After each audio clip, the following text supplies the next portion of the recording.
What's up, guys? I'm Daemonxel, back with another team discussion and build priorities video. Isenguard. Let's talk about it.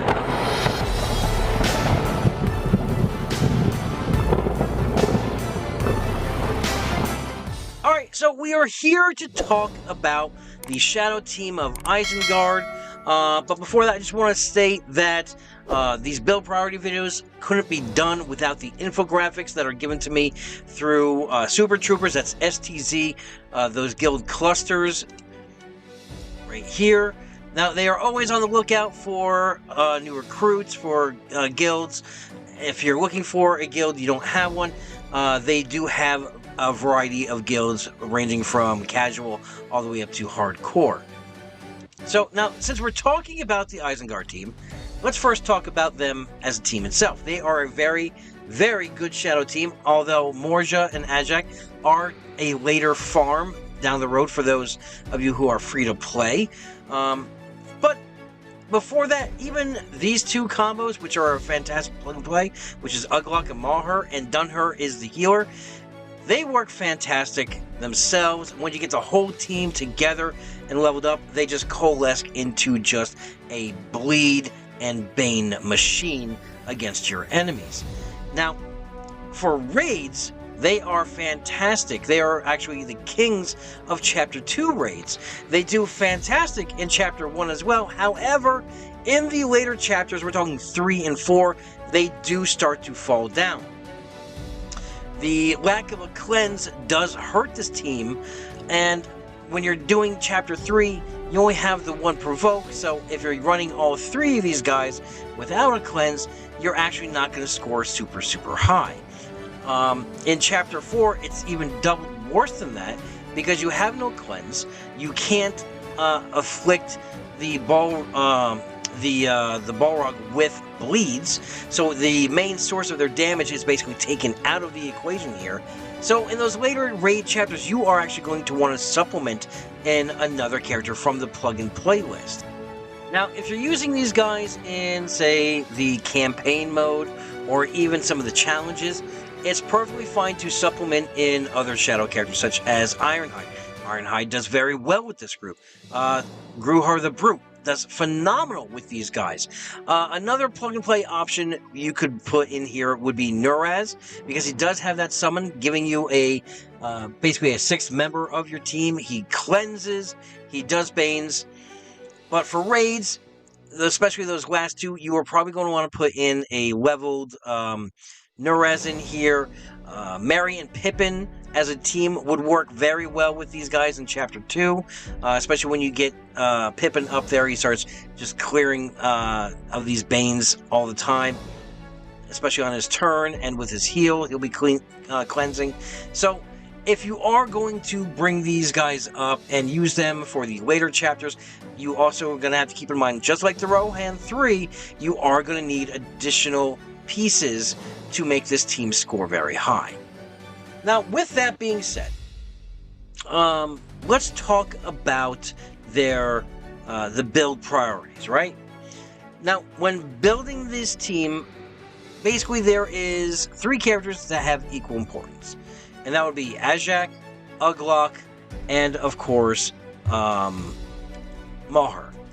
Now, after those 3 in the line of succession would be Morja, and then finally Dunher. I know, the healer in the last priority spot, trust me, it's gonna make sense when we build these characters out. Now, this is assuming that you have your characters leveled to at least 45 or 50, they are above gear tier 5, and all your abilities are at least level 4. That's where we're talking about, building this. So these scores that we're talking about, these are gonna be end game raid viability.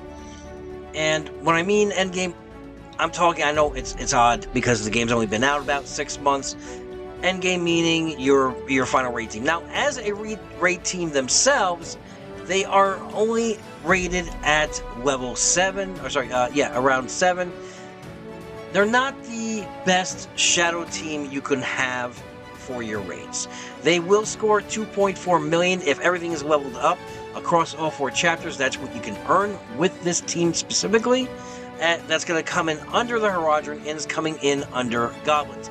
And just like the Goblin team, they are going to take a significant amount of resources to build up to make them viable. And again, what I mean by viable, I mean scoring 900 in difficulty 3. That's what I mean. I don't mean like you can't raid with these team, before. My team is not fully leveled out, not fleshed out. I'm still trying to get all my abilities to 5s and to 6s, the ones that I need. So yes, I'm not scoring the biggest amount of points I possibly could with a fully leveled out team.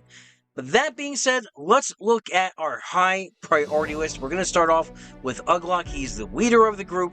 And the first thing that is required that we bring to level 6 is going to be his Brutal Thrust. That is his basic. We want the additional 30% damage, bringing a total of 200% damage. And you're going to get 2 stacks of Provoke. So we want those 2 stacks because we want... With his health and his armor, we want him taking the hits because Morja is very squishy. Same with Dunher as well. And obviously, if you guys have these teams fleshed out to level, star level 7, they're gonna take a lot more punishment. You can go longer with this team, but right from his basic.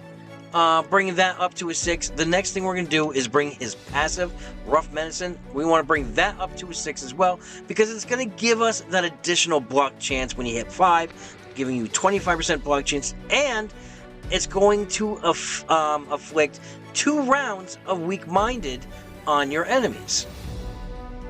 That's going to be, therefore, lowering the resistance by 50%, and that's going to help out this team massively because their main force of damage comes from bleeds, and they are a very, very bane-heavy group. We're talking bleeds, slows, blind, what else we got? Expose. So now once we get the passive and the basic up to 6, we're actually going to go right over to Ajak. I know he's the later piece, but the reason we want to bring Ajak up is he's going to be primarily your main source of damage. Not only is he inflicting a ton of damage, but he has a lot of utility, giving us that expose with his basic, throwing a bleed out, a taunt ignore.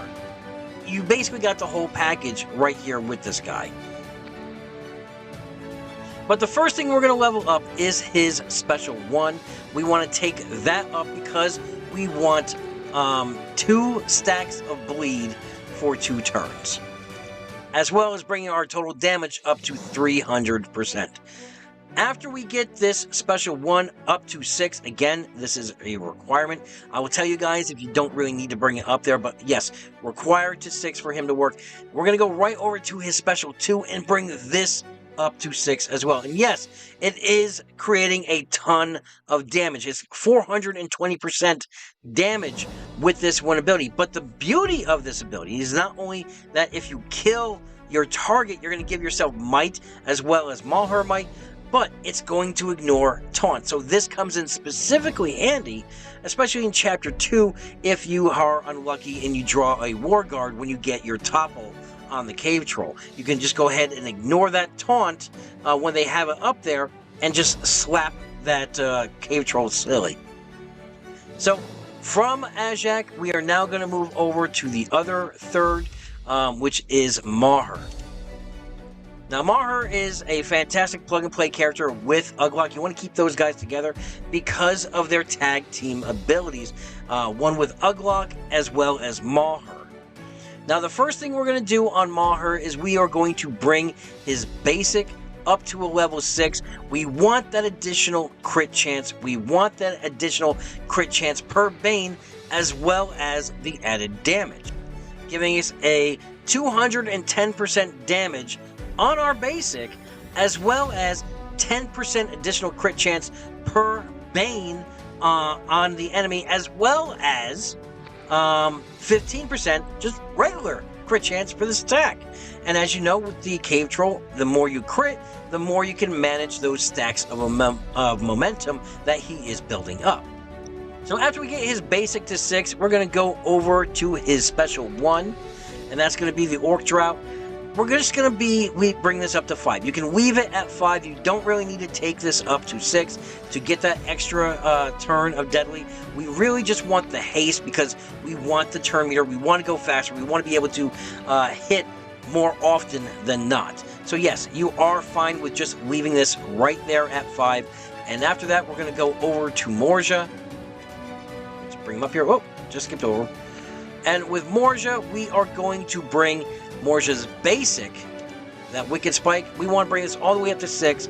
We want that additional damage. That's going to be 180% damage on a basic, but we're going to create Weak-Minded for 2 turns. And that, again, is going to allow us to apply our boons, apply our banes on whoever we're fighting. I keep referencing the Stone Troll, but again, in Chapter 1, this works out fantastic because, Chapter 3, because we could take out those guys to basically supplement some of that incoming damage. But again, like I said, you're most likely not going to be using Morja in Chapter 3. But whether it be Arena, whether it be that new, the new roster-wide PvP that we have coming in the near future, you're going to want to bring this up to a 6 to get that Weak-Minded. Now, from this basic, we are going to go over to Morja's Special 1, and we are going to leave this at 5. We don't need to take it up to 6. Yes, the 25 additional chance, giving us 75% overall, to grant defensive to an assisting ally would be great when we call that ally to assist, but what we really want to do is we want to bring this down 1 stamina charge. So it's going to be 4 out of 5 when you're starting off instead. It's going to be 3 out of 4 instead of 4 out of 5. So you're going to be able to use this one turn early from this point on. Now, after Morja's Special 1, we are going to look over at Morja's Special 2, and that's the Show No Fear. And yes, for this one, we are going to bring it all the way up to 6. We want to dispel 1 boon from all enemies. It's going to give us 2 total boons across our enemies that we are fighting. And again, with this fully maxed out, you're going to get exposed for 2 turns on a target enemy. You're going to get haste for all your squad members. So yes, it's a no-brainer. The faster we go, the faster we can chip away at that damage or that health. Alright, so next up is going to be Dunhar. We are finally going to touch up on Dunhar. And what we are going to do first with him is bring his basic, that Bloodletting, all the way up to level 6. Because, yes, we want the additional damage. It's going to give us 170% damage. But we want the additional bleed duration. So we want 3 full turns of this bleed hitting. This coupled in with Ajak, you're just going to have that bleed just keep rolling over into more and more turns. And then last on the high priority list is going over to Uglok, and we're going to talk about his leadership skill. It is optional to take this all the way up to 6. Obviously, if you have the additional materials, go ahead and do that. The 5% extra max health can only help us, but you are fine with leaving this at 5 to give your entire squad an additional 5% health. So now we're going to move over to the mid priorities, and we're going to stay with Uglok, and we're going to upgrade both his Special 1 and his Special 2, both to a 6. Optionally. Again, if you have the materials, do it. If not, it's okay. It's great to have on this blind one because you're going to get additional damage, giving us 250% damage along with the blind. But I really like it on the dirty work because it's the team up attack that we're going to call Maher in to assist, and we're just getting tons of damage for this attack. Again, we like the extra damage, yes, but if you are, if you're hurting for ability materials, you can take this up at another time. You can work on the rest of the mid priorities and then come back to this one. So after we got Uglok taken care of here, I believe that's going to finish him out. We are now going to move back over to Ajak, and we want to bring Ajak's basic, here we go, Maiming Blow, all the way up to a 6, because yes, we do want it to hit for 180% damage, but the expose for an additional turn, it can only help us. And as you know, with expose up, you're going to do a hell of a lot more damage to the enemy that you are attacking. Now, after we get this special 1 all the way up to a 6, we are going to move directly over to his passive, and we are going to bring this all the way up to a 6 as well, because with this passive active, we are just doing a ton more damage with a character with bleed. So with all these bleeds and bleed durations, this man is hitting like a truck that is going downhill with no brakes. You know what I mean? He's just going to hit hard every single time. And if he kills an enemy, so we're talking like chapter 1 or chapter 3, or even just in PvP or anything else, if you kill an enemy, on that death, you're going to grant stamina to for 1 random ability. So that's going to be maybe, you know, a bleed 1 turn earlier. You're going to get that the ignore taunt 1 turn earlier. So yes, it's a no-brainer. Bring that up to a 6. Now after Ajax, basic and passive, we are going to go over to Maher. There we go. And Maher's special 2, which is Twist the Knife, we want to bring this all the way up to level 6. Yes, I know, we want the damage. Obviously you want the damage, but that's not the main reason, right? We want that additional turn of slow. 2 turns. If we can inflict a Bane and have it last more than just that turn, it's phenomenal. Because how many times have you hit someone with a Bane on them, for them only to go right after you, or maybe wait another turn after another character takes his turn, for him just to wipe that Bane away, right?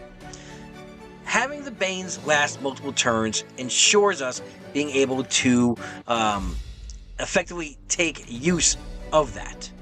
So now, after we get this brought all the way up to 6, and yes, it is required to bring this to 6, we are going to move over to Dunher's special 2.